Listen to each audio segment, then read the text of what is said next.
Hey, and welcome back to I Have a Craft for That, where I take your problems and your interests and turn them into crafts for you and your little ones at home. All right, so let's get to our next email, shall we?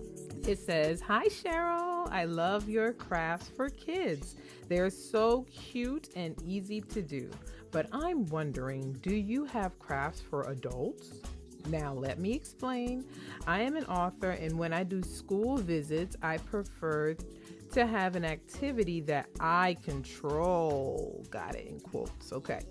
For example, when I present my book, Andrew Learns About Scientists, I want to conduct a little experiment where kids pretend to be scientists going through the scientific process. Okay. Yeah, so if any of this makes sense, it does.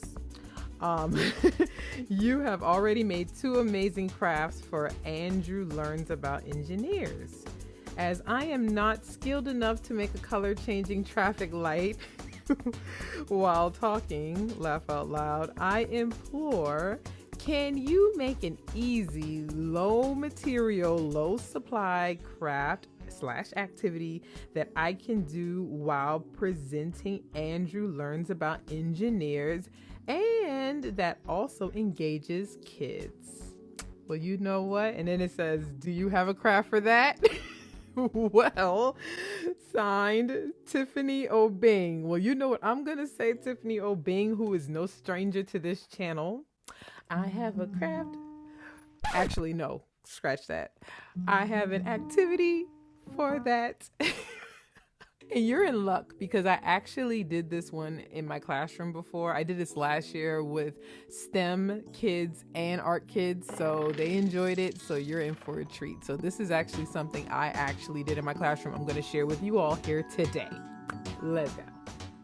For those who wanting to know why Tiffany O'Bing is not a stranger to this channel, well, look at all these videos that I have featuring her books. I actually have a whole playlist. I linked that below for y'all as well. But in that playlist, you will see the book that she was referencing, Andrew Learns About Engineers. I did this traffic lights craft inspired by Garrett Morgan, and of course that's not something quick and easy you'll do during a school visit, but that is what she was talking about. So if you're interested in and curious about all of the wonderful STEM crafts that I made with Tiffany O'Bing's books, please check the link down below.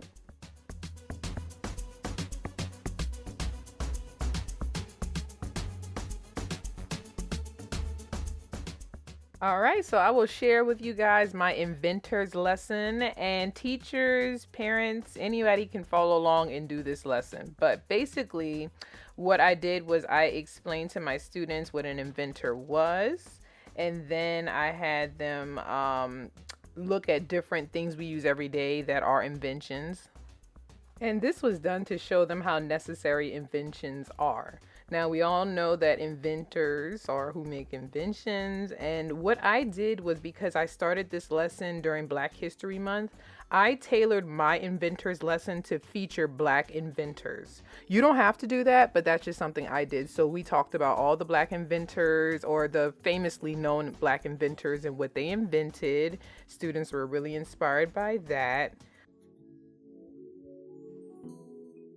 And then I told them that they will now become an inventor. Yay! So they are going to make their own invention. Now, we took this slow. I told scholars to think about what they wanted to invent. And of course, kids are like, well, we don't know. So that's why I had worksheets to kind of guide them to, their inventions. Now, I crossed out the X on this one because kids are automatically going to want to just start drawing, right? But I want to encourage them, hey, think about what's the purpose of your invention, like how will it help others, how will it work? And once kids fill that out, then I tell them to go back at the end and draw what they envision their invention to look like. Also, if you're trying to make kids make mock-ups of their invention, you will definitely have them think about what supplies they're going to need to make a mock-up of their invention. But this is only to people that want to go over and beyond this lesson, And we'll talk about that a little bit more at the end. Let's go talk about inspiration. That's real important in this lesson because if you are a teacher and if you are a parent or you work with kids, you automatically know the first thing they're going to say is, I don't know what to do, or I don't know what to make. so we really harped on inspiration and teaching them like to find what inspires them. I passed out worksheets to also kind of get them into their interests and things that they like, what ticks them off, what inspires them, because all of that is used to help you find your passion and what you really want to do. So everybody also knows one way to inspire kids is by, showing them other kids or other people doing what they are doing. And I had to show my class this 10-year-old on Shark Tank that did the exact same thing that they're doing. She invented something in second grade for her class project. And look, it became an actual $1 million product on Shark Tank. So I showed them all of that. And of course, by then, now the wheels were turning and they were inspired. So the design cycle, if you don't know about that, is really the focus and the foundation of this lesson. I broke everything down, and as you can see, it all fits in this design cycle. So hopefully this is what you were talking about, Miss Obing. The only thing you're gonna need for this activity is some computer paper, like printer paper, plain paper for the kids to draw. And then you're going to print off a worksheet. Hey, if you want to screenshot this one and use it, I don't care. I made this worksheet up and it helped my kids kind of jot down their information so they can plan. And then all we did was we shared it. That is your lesson. So have kids plan, have kids draw out their invention, and have them present it. And that is a quick and easy lesson that you can do on your school visits. There's no surprises. Y'all know what order you're going to go in. So we're going to start with Manny's, which I already have up here. Come on up, Manny. My name is Emmanuel Clark, and I'm in fourth grade. My invention is called the It's what inspired me is when I play football. I sweat a lot, and the sweat goes into my eyes. Showcase will look a little bit just like that. The kids will come up, they'll show their invention, and they'll explain about their inspiration and why they came up with the name and all that jazz. So that's going to be a lot of fun. Now, some of you may be wondering, what are the benefits of doing this? Well, there's a lot more benefits other than what you see on the screen, but a few that we focused on was getting kids to gain confidence about being inventors and being creative. We wanted them to learn more about inventors and the design cycle. And we wanted to make a meaningful lesson that kids could come out with an actual real invention if they wanted to, like the second grade student that was on Shark Tank. So the possibilities are endless. So this is the foundation of the lesson. Like I said, you can go over and beyond.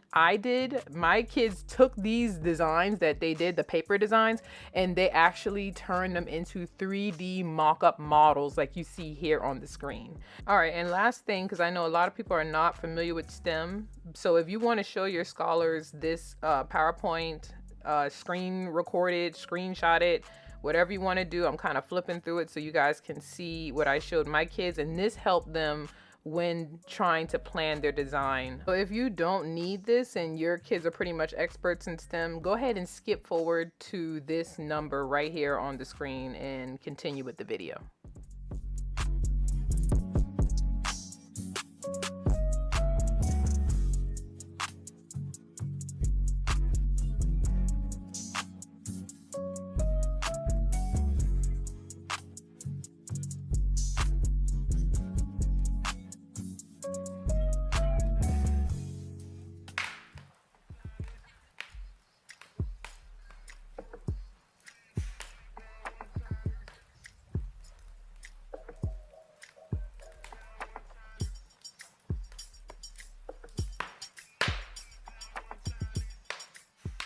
And reflect, they're pretty much going to use a journal to reflect on their process. Now, I'm going to show y'all this video from one of my students inventing her 3D mock-up. So cute.